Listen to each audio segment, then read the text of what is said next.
We're going to get cracking in a moment, but before we do, this is an important announcement. The information contained in this podcast is general in nature and does not take into account your personal situation. We don't guarantee the quality of the wine or the banter contained in this content. You should consider whether the information is appropriate for your needs and your daily intake. And where appropriate, seek professional advice from a financial advisor, accountant, bottle shop assistant, or relevant qualified professional. Matters referred to in this podcast are of general nature only, and for those of drinking age, and should not be relied upon in place of appropriate personal advice or the odd glass of wine on a Friday. To make sure you get the most out of wealth, wine and wisdom, folks, please follow the house rules. Don't be a wallflower, get involved in the chat. We love to have some questions, feedback, and a little bit of commentary along the way. You give us energy, we'll have a good time. Make sure you pour yourself a glass of something wet to wet the whistle. Make sure you get the banter flowing as well. Doesn't matter what you're drinking, whether it's wine, our favourite, beer, coffee, maybe it's a cup of tea, water, or even juice. Keep the good energy flowing, folks. There's some house rules. If you don't put your name down, we don't know who you are, you're not coming in. Don't spam or advertise. This is our little game of cricket. This is all about debriefing the week, folks. What's going on out there in the world, and hopefully get you some sanity, maybe a bit of a chuckle at the end of the week, so we can all be on the same page and keep moving forward. Make sure you respect your fellow patrons, because we don't let any old muck in this place. And most of all, have some fun and enjoy this episode of Wealth, Wine and Wisdom.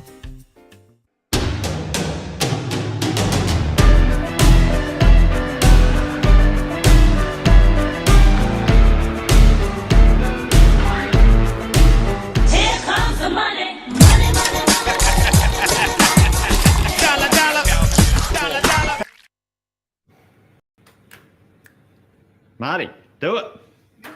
Hey! Well, there you go, Fenton. Welcome to another Wealth, Wine and Wisdom, my friend, and here with a live crowd. Great to have all of you guys here. Well, everyone at home can see us online.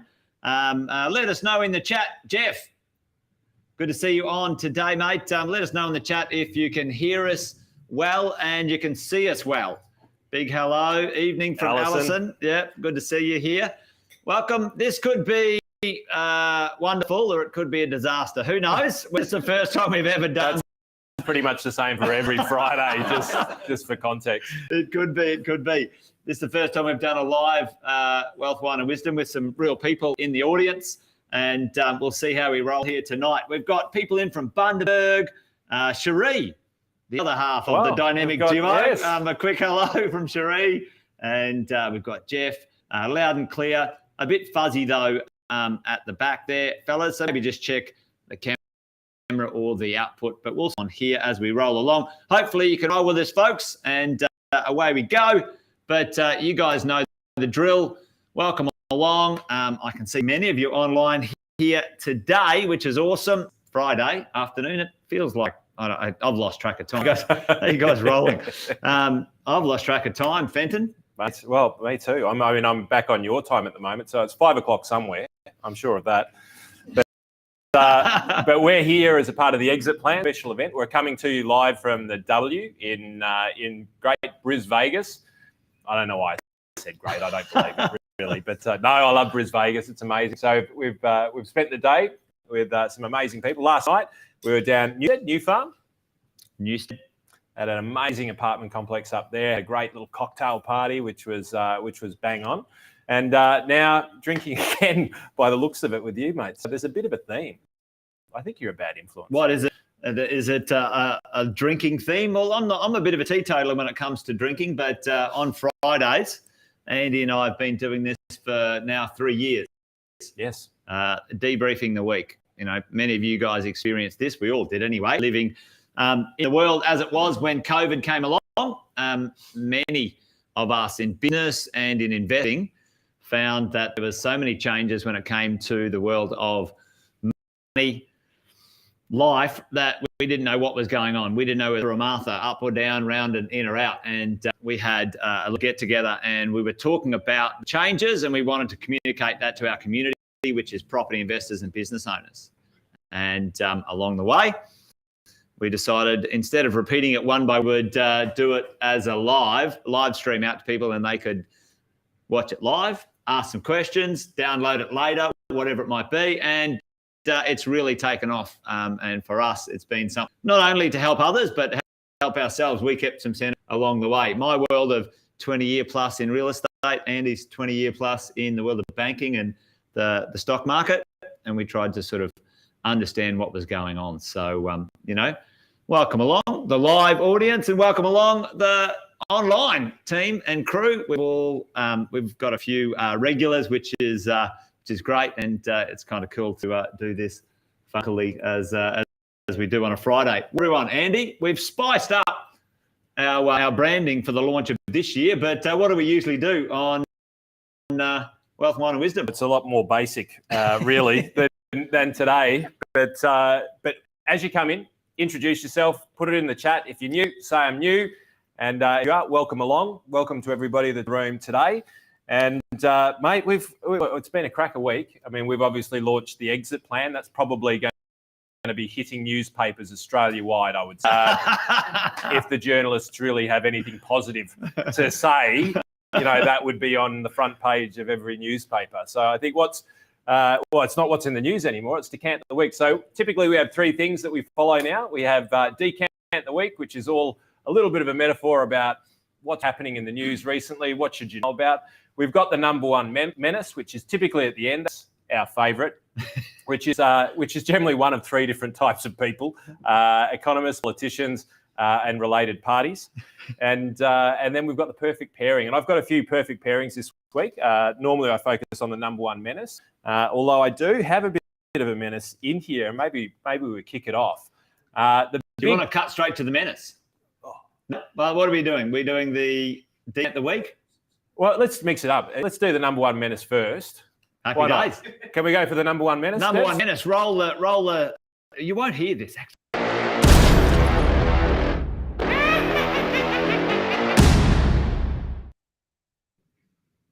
You missed it. Anyway, there you go. Number one menace. What do we got on the menu for the number one menace, Andy? Because I've got two. Well, bring up my slides, mate. I know that you snapped it. I certainly snapped it when it came past, and love these guys together. Clearly, somebody who's already drunk. Thank you. We appreciate it. But no, we really do appreciate it. I'm just being cheeky. So the big four. So jump onto mine, please, Marty. Or no, Deb. That's my other one. The beauty of a live show. There we go. The big four.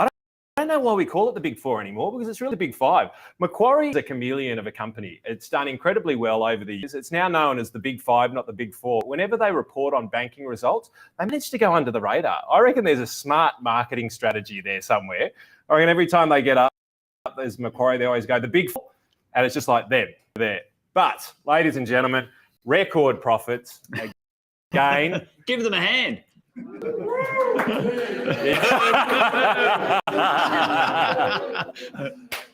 And they've been crying poor for a long period of time, and we've talked about this a lot in regards to refinancing over the years. When interest rates were going down, Jason and I were getting up you saying, make sure that you refinance because they don't pass on the benefits as that goes through. But ultimately, to quote Peter, it's a bit of a dual number one menace, because ultimately we want our banking system to be healthy, right? Because if we don't have a healthy banking system, then we're all pretty much parked. Yeah, greasified, I'd probably call it. And, so a healthy economy needs healthy banks. So it goes back to what we've been saying for quite some time. And I bring them up as a number one menace, but ultimately I think we should learn the lesson now. And there's even a saying for it. You don't invest with the banks. You invest what? In the banks. You invest in the banks, right? You buy the bank shares because they've been getting record profits pretty much every second year for the last 20 odd years. I mean, that's a pretty bloody good record. Not bad at all. They're backed by legislation. They're backed by the Banking Act of 1995. They're backed by the federal government. What else could you want from an investment strategy than somebody's gone from record profits to record profits?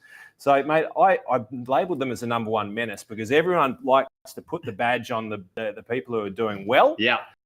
But ultimately, if you join the party, there's one way that you can do it. Instead of going into the term deposits, take a more risky strategy. This isn't investment advice, but it's one way that you can actually get along for the journey. And Commonwealth Bank, they bumped up their dividend, didn't they?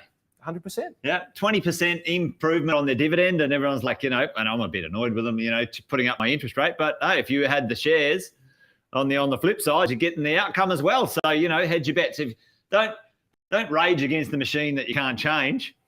The rules are there. Play with it, roll with it, get a piece of that action. I think that's great.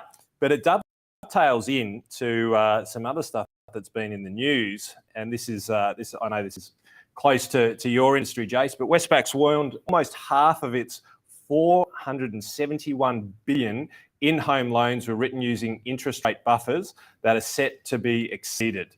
The looming breach of serviceability buffers, big test for broker and banking sector. Mate, what's your this? Because ultimately there's the fixed rate loans that are going to start to go on to variable. I read an article also that was saying that the CBA actually got sold off a lot last night or the night before because investors said, well, the party's over. Party's over. How's that? Record profits and everyone's like, oh, we're out. Yeah, we're gone. Good time, Charlie's. It's good time, Charlie's. Yeah, because you can't possibly do any better than that, can you? That's it. The banks are now, it's happened every year for the last 4 or 5, probably last 10 years, every second year, people are going, that's it. The banks are no longer going to be a powerhouse in Australia. Yeah. But they keep on finding a way, don't they? They do. So what happens, Jace, especially when the Big Four and the legislation says, hey, the only 4 the government cares about surviving if we have a problem or what? ANZ, Westpac, NAB, CommBank. And that's Macquarie. Legislated into our... And Macquarie. Oh, they've added it. Well, the Big Four and a bit. The Big Five. The Big Five. The Big Five. But here's the thing, when they waiver, right, from interest only into the new rates, then they're ticking over into a higher interest rate environment for the banks. Well, listen, and, again, what do you listen to, right? When you go out there and you listen to the media and they're going, this person's going, hey, they're going to go through the buffer rates or something like that. What a disaster coming for Australia and mortgages and finance. Well, no, there's not. I mean, I don't know if anyone paid any attention to this. There's a 4-letter word and it's not a swear word, but it should be. In 2017 and 18, this institute did an investigation into banking. Anyone know what that is? Not ASIC, starts with A, yell out. APRA, right? APRA. So APRA got involved and they said, hey, listen, we think you, the lenders, are playing a game that's a bit edgy, a bit dodgy. And the buffer rates facility used to be 1.5 on top of, right? That's not good enough. And they said, listen, we want it to be 2. Anyone know from 2020 onwards, what the buffer rate was for all of that lending? Anyone top of? So the interest rate, you can't answer because you're a broker. 2.5, right? And then it went up to 3 in some instances, depending on lender that you work on. And I should have brought my debt servicing calculator. Some of it right now is 3.75. So not only the legislative one from APRA, but the banks are putting more on. Now, I think that's a big smoke screen. I think that's just bullshit. It's just rubbish again. Yep. Yeah. Oh, watch out. Shit, that was the other menace, wasn't it? Yeah. Politicians, economists, and the media. Yeah, journalists. Right. Journalists. They find one thing and they go, we can spin this a bit. And turn it into drama and drasticness. Because at the end of the day, you know what? Unfortunately, the media only gets by now because people, they click on their articles. Clickbait Journalism. Yeah. I mean, when was the last time you clicked on a picture of puppies? Is this a trick question? But it's true. We don't do that neurologically. Yeah. We're more we're designed to take action against things that fear us. Yeah. And so now we're in that world, and as we're going to go into tomorrow, and we're going to share a little bit of stuff tonight, which is multi-purpose. It's a bit of educational content for everyone in the room for tomorrow. What's the word? What's the word that they used that they shouldn't have because it's actually not even applicable? What's the word that feels illegal? What's the word they're using? Allegedly. Breaching. They're breaching it. You breached the rules. You breached the thing. Like, I breached it. I breached it. What did I breach? What did I breach? What are we talking about? Like it's specifically targeted by media to do these sorts of things, right? To us as investors, everyone listening online, like that's going to put you in a space, in a place where you don't make good decisions. You're not breaching anything. Nothing happened. Nothing happened, right? And they're all like, oh, quick, whatever. And we're making the stuff. I call bullshit, Fenton, on that one. I call BS. Yeah, BS. The lenders, I mean, this is not their first rodeo, right? They didn't come down in the last storm. They already know. They've seen this many times before. They've got buffer on buffer on buffer on buffer. What happens if you default on your mortgage? What do we all pay? We all pay it, whether we pay extra or not. What's an insurance that we pay when we get a loan? Mortgage insurance. Who does it protect? Doesn't protect you. Right? Just so we're really clear, you pay it. It's well worded though, isn't it? It's kind of like, oh, I'm insured. Yeah, I'm insured. What am I insured for? Well, nothing. Hang on, nothing. Yeah, Nothing. that's exactly right. Right? So, and again, I think it's bullshit, but they're insured. They're underwritten. If you choke on your loan, they're insured for that. They don't care. It's not going to happen, right? Like, so again, they didn't come down in the last shower. This is malarkey. This is carry on. That language, I call bullshit on it. Yeah, total bullshit. Yeah. And most of you have been watching for a little while. You know that we've got this concept about politicians potentially going, have a look over here. Yeah. While they're beating you up here. So talking about somebody who's getting the shit kicked out of them again, our Reserve Bank chairman, he's just getting an absolute beating by the MPs again. It's unbelievable. Right? And look, does it, in some ways you kind of go, well, look, you could have maybe deserved some of it. Maybe deserved some of it. But hang on. let's. I'm not raising rates till 2024. He deserves it. Yeah, and then he did. But, and for those of you at home, we've just got what do you call them? Hooligan in the no, heckler. We got a heckler out here, and he's saying, made wildish predictions around rates not going back up. Yeah. But at the same token, the people who are smashing him are the people who are putting helicopter money around and spending money like there was no tomorrow, and they just kept on doing it. Now, I'm saying there might be a couple of people involved in this, but I'm not sure that this man here deserves all of the blame. But it's amazing how the instigators of it can point the finger and go, hang on, you totally fucked the economy. It was you and your cronies just single-handedly destroyed the economy. What about all the helicopter money? No. You're responsible for inflation and interest rates and everything that we do. And he's getting an absolute pounding at the moment. But he's supporting the banks, though. He's backing the banks. Well, I mean, arguably, if you like a good conspiracy theory, who's healthy at the moment? Pretty sure he's got some bank shares disclosed in there somewhere. I reckon he might have bought those for sure along the way. And, again, there's a bunch involved here. I mean, you and I talked about this, the government giving away money like drunken sailors. Never in my history had in the real estate game. And if you go back in early 2020, check out one of my lives in the morning. I do a wealth coffee chat in the morning. I pulled over on the side of the road and I said, I got to get this out there. Like team, folks, like gang, listen up. The government's giving you a free house. Right. And bullshit. I'm like, no, I'm telling you, follow me here. Right.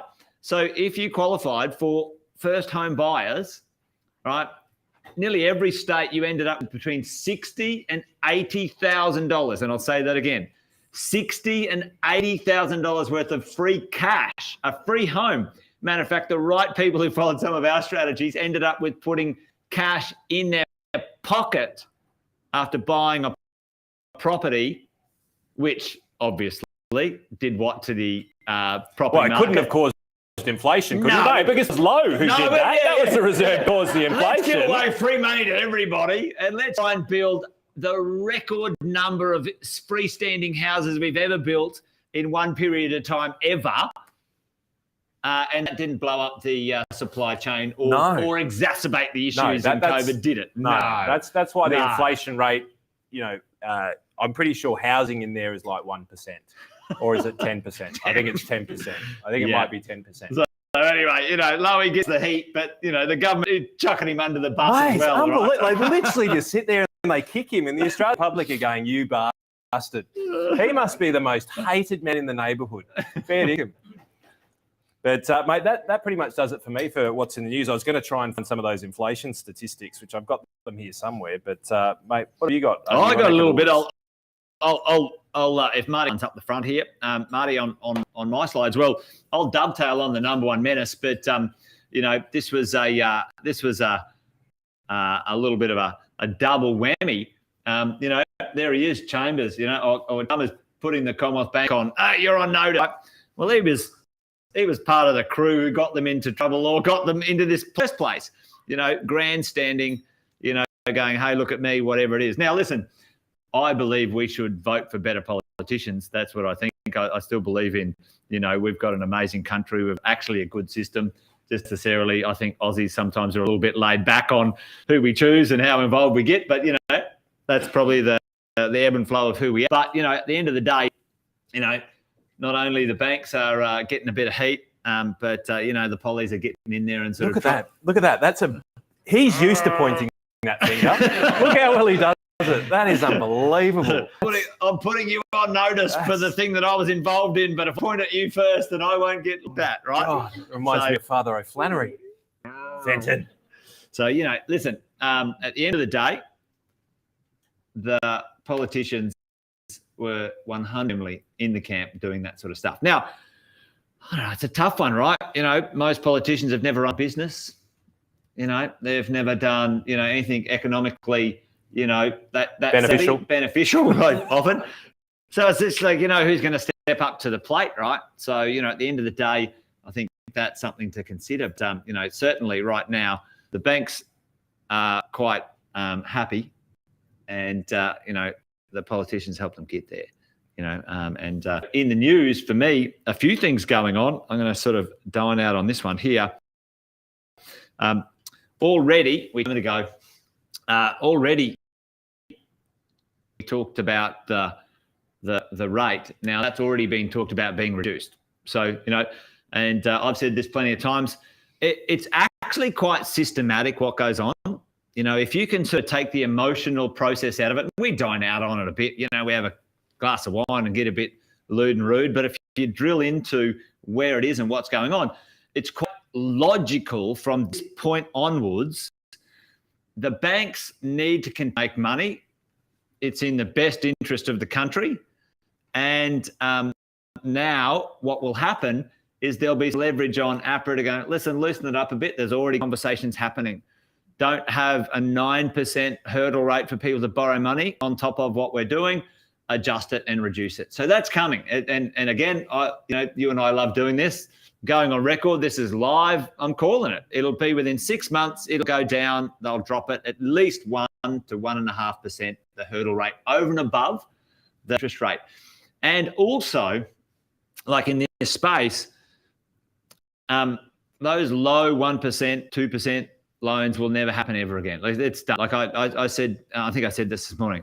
Once in a generation, maybe once never, once only ever. Did we get an opportunity to participate in that? So it was good. And do you know what? The cost of money is around about what it should be for everything to be pretty healthy and okay, right? That's where we're at with that sort of stuff. So that's what's in the news in that sort of, here's what's going on. And this is the knock-on effect in my world in real estate, and the media sort of says, oh, you know what?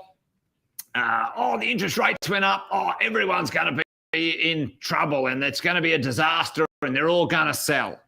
No, that's not the case in any way, shape or form. Just now, not only have we had the lowest amount of properties on the market in Australia's history for sale, secondhand properties, for over 12 months, the interest rates going up again have exacerbated that. So people are withdrawing their properties for sale. So the supply is actually getting worse for people who want to buy. It's not like making people sell because, by and large, I've done this before. Aussies right now after COVID are richer than they've ever been. And we, 6 months ago, were the wealthiest nation per capita in the world. The largest amount of per capita in the world per person, right? So we're kind of like the richest nation on the planet per person. And even though we've got a small population, we punch well above our weight, right? And, high interest rates, what's it doing? It's just saying, I'm not going to sell, or it's removing supply from the market. What's that doing? Like just follow the logic. Less supply on the market, what's happening? Prices will go up. What's actually happening in advance of the prices going up? What's accelerating at an insane rate right now? I've been saying this for well over 2 years. What's going up, accelerating like there's no tomorrow? The rents. All right. We just had one of our team down in Melbourne. We manage over 500 properties in Melbourne. The rent went from $310, and in one increase went from $310 to $620, like that. And that is coming. How long have we had the interest rate rises? Like how many months? How many? 9, right? What in Melbourne specifically, when can you, from a term point of view, when can you put your rent up? Every month? 12 months. It hasn't even started yet, folks. It hasn't even started, right? Queensland, it's every 6 months, different places. We've got 2 to 3 more years going to happen. For 10 years, rents were flat because interest rates were dead low. Right? I didn't tell you that midweek, I had a client actually ring up and say, I'm not going to put up my rents. And I said, why? So the agent said you might end a tenant. I said, I think somebody just doesn't want to redo the fucking contract. I think you'll be all right. I'm like, what's the vacancy rate? Yeah, I mean, folks, go and check it out. Vacancy rate. The average vacancy rate in Australia nationally is just over 1%. What does that mean? It means that it's taking less than 7 days, when it's normally 3 weeks, it's taking less than 7 days to fill a property. Real estate agents now are saying, don't worry about the outgoing cleaning because we've got people knocking the doors down, get them in. Yeah, they'll clean it themselves. It's insane. We've had our team staying there till midnight to clean it because the tenant's moving in tomorrow. They vacated today and they got the new in tomorrow. There's zero changeover. This is not going to be solved. We're in the midst of a disaster. Nobody is admitting just yet. They're starting to scratch the surface. I mean, you've been talking about it now for 3 years. Ever since we started. It actually started in 2018 when APRA and the government decided they would eliminate a few things, right? And then COVID just like a good old 1-2, right? Like just knocked it for 6. But if we go back up here, Marty, if you can pull that back up, I don't know if you can see these stats. But in the last monthly change or the yearly change from last year to this year, Melbourne, 27% listings from already a record low amount of existing listings for sale in Melbourne.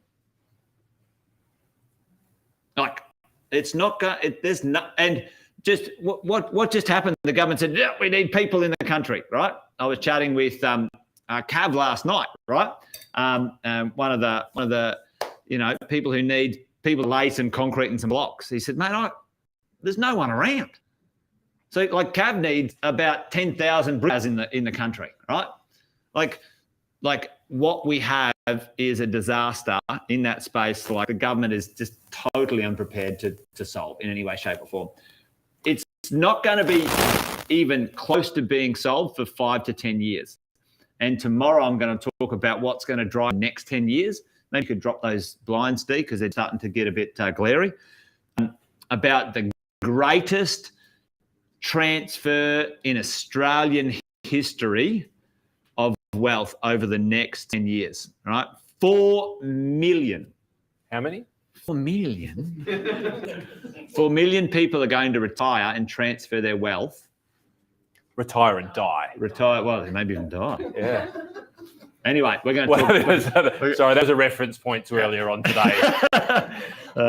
So you know what, and and I've never understood Hobart, but I guess find all logic to me. But it's like, why? Why does Hobart still keep going up? Well, maybe people in Melbourne go, it's cheap. I'll live in Hobart. I don't know. But anyway, 34% increase because, the average income in Tasmania is low. Okay, so follow income. And tomorrow I'm going to talk about this. Population, infrastructure, employment, the big three. All right. So for me, right now in the news, it's that. And last but not least, let's go and have a look at this. There's just one more. I told you so. This ages ago. The Perth rental market. You love that, don't you? No, so. Yeah. We can't say it at home, but we can say it here. Yeah, no. The lowest rental listings in 40 years. And here's the drill. I said this 12 months ago. Perth's going to be one of the ones that's going to come back online, right? Second highest income in Australia. Lowest average in Australia, lower than Adelaide and even Hobart. Right? Go figure. Easy go. Go figure. I'm not going to go check it out. Lowest median rent for a 4-bedroom house. Second highest income, lowest. I don't know. Does it take Einstein to work out there's actually room to move? Right? It doesn't. And then when you lock in, 40 years, lowest vacancy rate in 40 years in Perth. I reckon Perth's got some legs. I reckon Melbourne's got some legs. And on the back of 10-year vision for Brisbane, I reckon Brisbane's got some legs. So that's what's in the news for me, Fenton, when it comes to the world of real estate. Well, mate, everyone talks about Perth from the perspective of, well, hang on, China's offline now. They're not building anymore. Iron ore, yada, yada, yada. What do a lot of people don't talk about, or maybe they don't talk to the people who are on the ground over there? We've got a number of clients that are in the trenches over there. Never been busier. No, I can't quote that. I can quote never been busier. But allegedly, they're going so hard at it over there that they're struggling to keep their compliance standards where they need to be in order to fulfill the work. Now, they're not digging the same stuff out. Gold through the roof. They're never coring so much as what they are now. Nickel and rare earths, the US government are out here consolidating the future of their technology so we can dig it up and ship it out. We always say it in this forum is that history doesn't repeat itself, but it's an incredible mimic, right? And WA, it's a one-trick pony, dig it up and ship it out, but it's bloody worked, and it's looking like it's going to continue to work for a little while into the future. Well, and never been busier. Like when I chat to these guys over there, they're like, nah. It's like recession potential? Nah. Things are getting hard. The only thing that's hard, mate, is getting enough people to get the goddamn job done, because if we had 100 more people, literally this is a business that we work with, they've already got 100 employees. If they had 100 more, they would still be short-staffed. All right. The number one accessible place on the planet for the most in-demand materials at this moment in time. Anyone know what they are? Lithium, iron, copper, anything to do with battery technology. Nickel. Right. Yeah. Cobalt, right.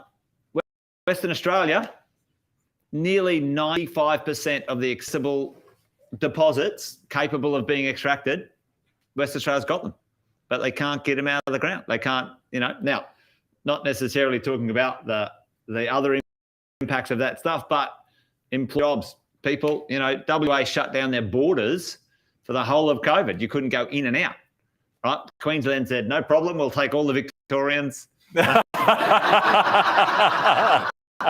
Queensland whoop, like this, right? I lost a lot of good friends. Right, it happened. But there you go. And, Jeff saying, same going in coal. Like it's going mental now. Like, this is the thing. The world's coming back online. We should talk about it next week. I don't know the data right now, but the shutting down of coal plants and the reignition of coal plants, just to be able to service the demand. Like these political decisions that get made so knee-jerk, and it's like in popular opinion, and then all of a sudden they have to refire them up, which costs us, No wonder they need to raise taxes, really. Gazillions. Right. Well, So- we've done number one Menace. We've done a bit of what's in the news or decant the week. What are you getting on to? Press that button, Marty. Now, we can continue to talk on here.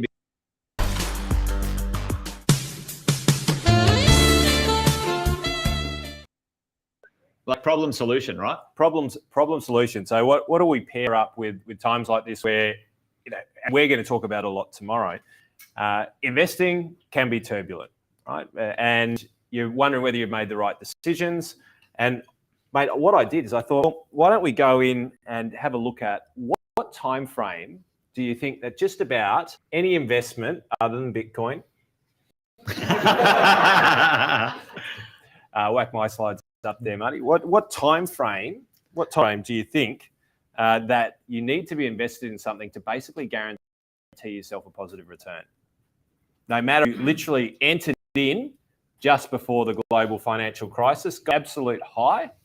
What sort of time frame do you think you need to be in to guarantee yourself an annualized positive return? Magic number. And now these guys know. What about out there? What do you reckon it is, gang? Whack it in the chat. How many years? You might have heard it. I'm not quite sure whether it came through the mic, but I'd love to see it. How many years until you're guaranteed, basically across almost any asset, we'll call it asset class, all right? Basically guaranteed an investment return year on year that's going to be positive. How many years? Whack it in the chat. Come on, don't be scared. Now, remember, there's a 10 to 15 second delay on the I chat. want it now. I want it now. So Well, put it in the chat, folks, if you know. How long does it take for your investment to always become positive when it comes to the marketplace in the stock market, the share exchange, whatever? I did some analysis, stock market, across private equity, and of course, these are funds and asset classes, right? So these are larger industries. Or indexes and things of that nature. So not a specific investment. That's not what I'm talking about. Well, we got 20 years. Alison, pessimistic, but yep, you're a professional investor. But not too far wrong. So I'll slowly work my way up to it, right? Jeff reckons 10. There's between 10 and 20. So right? I've used the S&P, so the American stock Zoom market. For comparison. And here, just so you know, we've got treasury bills that are on the left-hand side there. We've got the US bond index. And people might go, well, how do bonds actually end up negative in a 1 year period of time? Well, you can actually lose money in bonds, right? And one of the reasons why the people who follow 60-40 might have lost money over the last couple of years is because, last year is because interest rates have gone up, so bond prices go down. Now, this is really crucial. If you're sitting on the edge going, I'll get out of my bloody 60-40 fund because interest rates have gone up, well, you might need to have a little bit of a think. But over the right-hand side here, it's the best and worst, right? In a 1 year period of time, and over this is 40% here, 40% over here. So the worst year you're going to be looking at if you jumped into the S&P is a negative 40% return for the year. But if you're on the opposite side of it, you've almost doubled your cash. It's unbelievable. Doubled it. Put it on red. You're pretty much up almost 100%. You're just short of 100% in 1 year. So what's the volatility from bottom to top on that? Well, that's 150%. There you go. From top to bottom in a single year return. So right? 1 year, you talk about good time Charlies, right? Yeah. Oh, mate. Yeah. Well, we've got a different word for these ones. Yeah. These ones we call temporary citizens. So then when we jump ahead to the 5 year rolling returns, and it starts to look a little bit better. We've got negative, and this is only 5 years, rolling 5 year returns. So you jumped in the worst possible time in the market, GFC. 5 years later, even after you've suffered that massive 40% loss, you're above 6%. Right? Now that's point to point. 5 years, worst possible scenario, you're down, let's say 6%. Best possible case scenario, you're up almost 26% or in and around there, 26, 27%. So these ones, Jace, I like to call the good time Charlies. Good time Charlies. They hang around long enough. Yeah, they hang around. Oh, maybe the party will get started sometime soon. And you're like, oh, no, you know what? I was in there long enough. It just didn't work. It wasn't for me. Investing wasn't for me. 15 years. all of a sudden the chart has a fairly dramatic change. And so this is annualized returns. Whoops. Jesus, Jace, I don't actually know what I've done here. Have we got the technical difficulties slide? hit that thing there and pull it down. There we go. Technical difficulties over. Boom, boom, boom, boom. So in the chat, whack it in there. If you invested $100,000 15 years ago and you got an annualized return, let's just say of 5%, how much money would you have today? I don't know. We're going to wait. Jeff's gone $10, or is that no? That's earlier on in the chat. That was sorry. Keep rolling, Fender. Keep rolling. Well, we know what it is in the room, don't we? What's the amount? Yeah, $100,000. $100,000. So if you took double, 15 doubles, 5%, 15 double. Yep. The magic number. But check this little sucker out. All of a sudden, we roll forward for a 20-year time frame, and the worst rolling returns 6%. And sorry, I had this in annualized in a previous chart. So it's annualized returns ends up being in and around that 5 to 6 over that period. The worst possible time sample that you could be in, just short of 5%. And it's not too far off this, about 6%.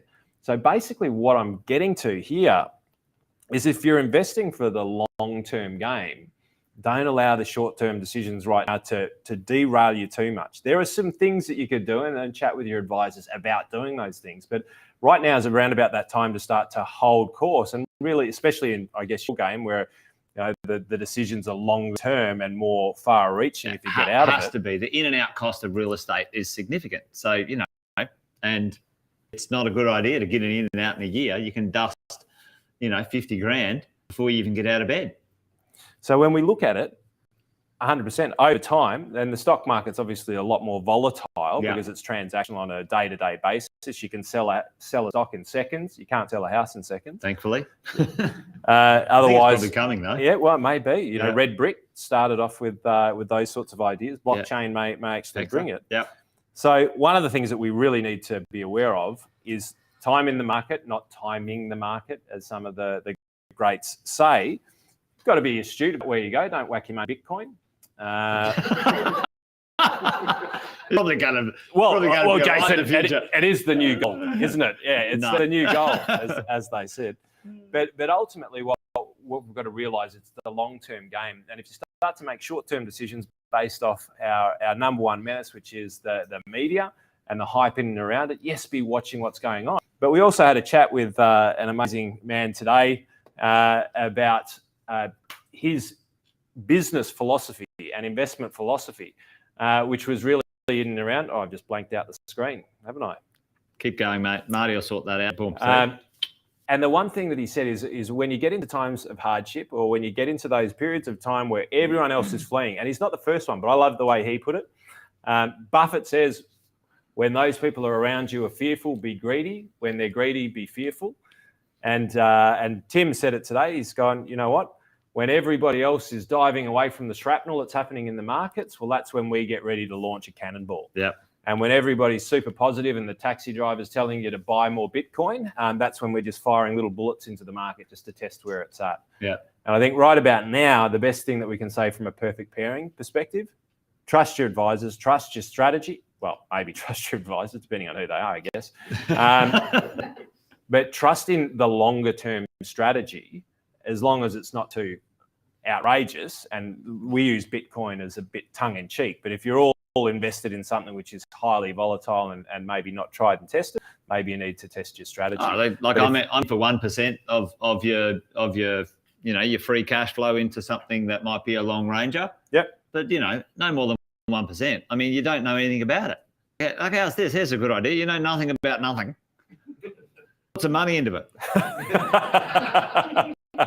That's what it is. But it sounded like a great idea. Oh yeah. This webinar was good, right? Whatever. Right? You know about real estate? Yeah, I've owned it. Like I've had a loan before. Yeah, okay. I can own that one. I know about business. I've been doing it for 30 years. I know the levers and the bits to pull, right? So, when it comes to this stuff, right? So, just remember, you have experience. Back yourself in the experience that you have. So more money in the experience that you've got confidence with, less money in the things that you don't know anything about, right? So in my world, that's like should be a no-brainer, But for testing that out, but understand the short term. When we had a look at those short-term returns, yeah. When we were talking about CBA, people jumped out of it, said they're never going to see this again.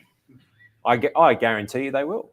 100%, especially when the government has legislated the success of those 4 institutions, right? Like 4 pillars policy. 4 pillars policy. It's still there as part of our whole ethos of Australia. So, away we go. And it's important. Yeah, it's one of the reasons that the Australian banking system is one of the more favoured in the world is because it's one of the strongest. Top 3 in the GFC. We were in the top 3 banking systems of the world. All right. Number 1, Singapore, amazing place. Like they're clever people. Switzerland, Australia. Top safest banking systems in the world, least exposure, smartest structure, whatever it might be. Fundamentally, we want a safe banking system. We can complain about it for sure. Some of the turkeys for sure, and we want more choice for sure. But at the end of the day, we can rely on that fundamental piece, right? The banks are not going to collapse because they're underwritten by the Australian government, right? If that collapses, then we're all stuffed together. So who cares, right? Right? Make sure you buy a few cans of baked beans and whatever, and and a shotgun, and it could be zombie apocalypse. But that's as far from like possibilities as it's going to be, right? I did buy a few extra rounds in the middle of COVID. I bet you did. Yeah, I bet you did. Yeah. I remember chatting to you in the middle of it, going, I think Fenton's getting a bit affected by the lockdown. He's rocking back and forth with his gun like, Fenton, you're going to be okay. That's all right. I can eat rabbits for the rest of my life. Yeah. So listen, I might do a quick perfect pairing in my world, when it comes to, of a problem solution. Right now, the cost of a mortgage compared to the average return of the rent is negative, right? Right now, like for most people who buy today, that cost is negative, right? So Marty, if you can go to my screen just for a second. So you might buy a property and, literally 12 months ago, the rent was 5%. And what was the loan? 2%. Like that didn't take Einstein to work out that's not bad. Give or take, 2% of cost your net and 1% it's in your pocket. And that's before tax deductions and other bits and pieces, right? But now it's flipped. It's gone the other way. The income might still be 5%, but some people are paying 6% interest, right? So it's negative, right? Negative cash flow, all right? So, and what's that costing? Let's call it $5,000 a year you got to put in. Let's even call it $10,000 a year, right? At the moment, right? Sorry, when? Hey, at the moment, right? Got it. So that's today, right? So that just snuck up on you, like, oh, that's a shock. That's a bit rude, whatever, right? Number 1, it's an investment. So what happens when the interest rate goes up, Daniel? What do we get to do? You get out. No. Oh, more deductions. So not only, if it's an investment, well, our deductions just increased as investors. So number 1 solution right now, if your interest rates have gone up, go to your accountant and talk to them and say, well, my PAYG variation or my forward deductions, please adjust them in advance so I can adjust my cash flow, right? Number 1, solution immediately. Number 2, here's the drill, right? What is coming at us like a freight train that is going to rocket by the cost of our interest? Rent. And folks, it is not going to stop. It's not going to stop. I'm telling you, you ain't seen none yet. I've never seen this mix of like disaster when it comes to the things in real estate. Like I'm out of my depth here. I'm like, shit, that's rubbish. That's rubbish. That's rubbish. That's rubbish. That's rubbish. The only thing that's holding this damn wall back what's the thing in Holland where the kid put his finger in the damn wall? it's the dike. The dike, right? The kid, which is called interest rates, and it's sitting there like this. right? That's it. I'm telling you, in the world of Australian real estate. Now, what may happen is some maniacs called politicians might get in there and try and limit the amount we can increase our rent. But that's it. That's all it is. I'll stick a sock in it. Right. And the moment by the end of this year, interest rates stop going up and maybe even go down for the first time by the end of this year, that's my call. There'll be an interest rate reduction by the end of this year, maybe even earlier. The speed at which the interest rate, the rent has rocketed by that will be insane, right? And then what's going to happen when that comes out? Everyone's going to be back in the market again, looking for something, doing something with record low supply. There's nothing to buy right now. The Chinese government said to 52,000 students in China, listen, unless you get back to Australia, like ASAP, within 4 weeks, your degree that you've been studying online doesn't count in China at all. So rack off. I have no idea why. 15,000 were recorded to hit Melbourne the week after we went. 15,000 in 1 week landed in Melbourne. And people go, oh, why didn't the rent go up from 300 to 600? Because 72 people showed up to that open home. 72 people. And said, I'll pay in advance. Yep. Some of these people are paying a year. Here's the other one. We had some students here and the R&W team. You'll meet Owen tomorrow. The parents, the student couldn't find a house to rent. So the parents paid $1.2 million in cash to buy them somewhere to live. They just set a record for a 2-bedroom apartment in one of those buildings, just because they couldn't find anywhere nice to rent. Right? It's only just getting started. What do you reckon the government's strategy on this is? It's like the demographic of the baby bubble. Are they just for people to die? Because I haven't seen any more land releases in my shire. Listen, Australia, unfortunately, and I get into a few heated, we need another 10 million people with a taxpayer base. Within 20 years, the number of people paying tax, the ratio of people paying tax, if we just sit around and pick our bums, right, is going to go from 1 to 4, right? Right, 4 people paying tax and 1 person not, from 3 to 2. That's what's happening. Like every mature civilization matures in age,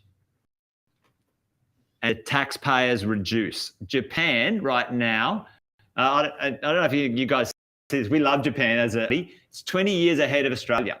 They just declared a national disaster in Japan. Why did they declare a national disaster in Japan? Anyone know what it is? What was it? Yeah, was it a cyclone? Was it a flood? Anthony? Birth rates being too low for too long. Population explosion at the wrong end. Yeah, extrapolate of a implosion of a birth rate. They said within 15 years we could drop from a first world nation to a third world nation because we won't have any taxpayers. National disaster. They need Keating over there. They need Paulie, mate. I know. Right? One for your missus, Yeah. one for the country. Yeah. The baby bonus. Was that? I did my 3. Who did their 3? Right? You get the $5,000 bonus, you beauty, right? So, I'm seriously think, folks, like they're already in free fall. Their economy's out of control. Young people work forever and a day. They don't want to have a family because they can't afford it. It's a disaster, right? And we need people in the economy to do jobs, to pay taxes for us all, one way, shape, or form. So, I'm 100% for some rules around that for sure. But at the end of the day, we don't want to end up like Japan. We have a massive country, the biggest country in the least populated.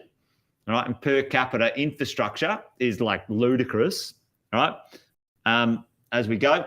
And here's the other thing, I've said this a heap of times. We are the only country in the world that does not have connected to us with a physical landmass a low-cost labour pool. Let that land. We're the only country in the world that does not, and that doesn't, the Kiwis coming over from New Zealand, like, or the Tasmanians going, we can't get a job in Hobart, we'll come to the mainland, whatever. That doesn't count, right? Right? Every other country in the world is connected to another country where the labour costs between 5 and 10 times lower than the citizens in that country would actually work for. Australia doesn't have that. We will never have it. It'll never change. Won't happen, right? And you know, the IMF go, Australia's house prices over.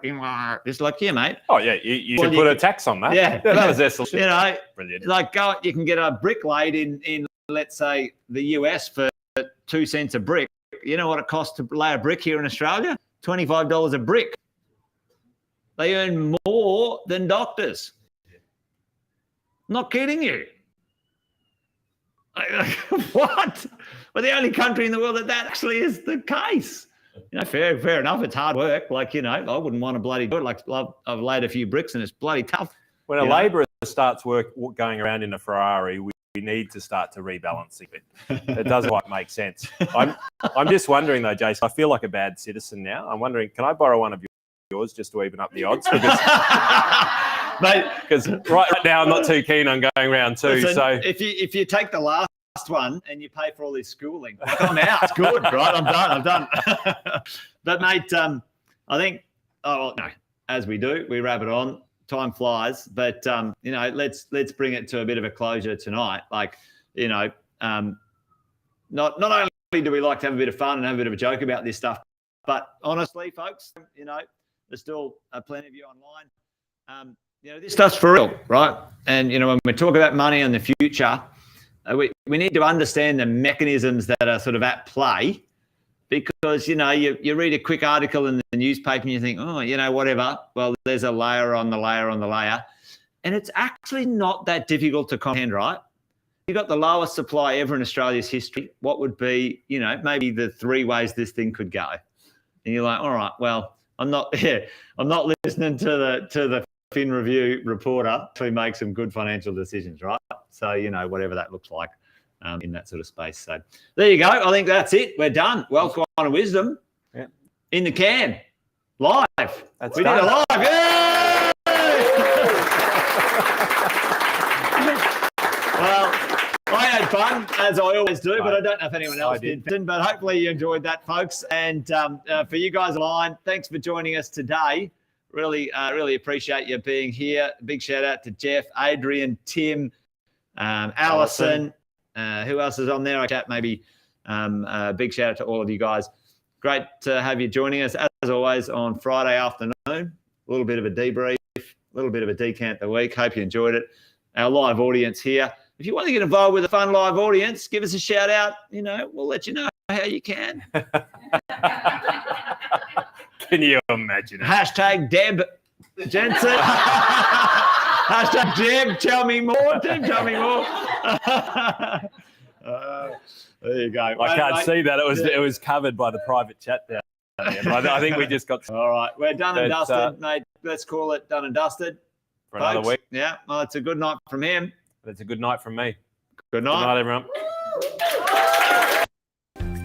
Thanks for watching another episode of Wealth, Wine and Wisdom. Make sure you like, subscribe and turn on the notifications so you never miss a thing, folks. We'll look forward to seeing you next time. Debrief the week with Wealth, Wine and Wisdom. Every Friday at 5 p.m. Victoria and New South Wales time. We know that Queensland, South Australia, WA have different time zones, as does Darwin, but we're sure that you can do the calculations depending on whether it's daylight savings or not. You can also catch up on all the episodes wherever you get your podcasts. Make sure you check out the Positive Mentor podcast from our 6-star team at positivementor.com.au.